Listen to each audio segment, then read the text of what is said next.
A new beginning, David had hit rock bottom. At 35, his life was a series of failures and regrets. Once a promising young man, he had lost everything: his job, his family, and even his self-respect. Addicted to alcohol and burdened by debt, David felt there was no way out.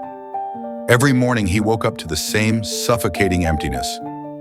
One evening, as he wandered aimlessly through the streets, he heard faint singing coming from a small church. Curious and desperate, he stepped inside. The warmth of the music and the kind faces drew him in. A man was preaching about Jesus, speaking of hope, forgiveness, and the power of a transformed life. David sat in the back, tears streaming down his face, as the pastor shared the story of how Jesus had redeemed broken lives.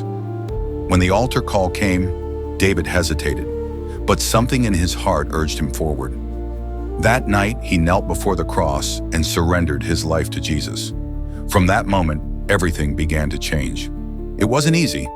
Breaking free from his addictions required immense effort and faith. But with the support of his new church family, David stayed committed. He began to study the Bible, pray, and attend discipleship classes. Over time, David discovered a passion for helping others who were struggling like he once had. He started a small support group, sharing his story and offering hope to others battling addiction. What began as a handful of people grew into a thriving community outreach program. David also pursued a dream he had long abandoned, starting his own business. With newfound discipline and trust in God's guidance, he launched a small landscaping company. His honesty, hard work, and integrity earned him loyal clients, and his business flourished. Today, David is a successful entrepreneur, a devoted husband, and a loving father. He often shares his testimony, reminding others of how God can turn even the most broken lives into something beautiful. When asked how he turned his life around, David always smiles and says, "I didn't do it alone.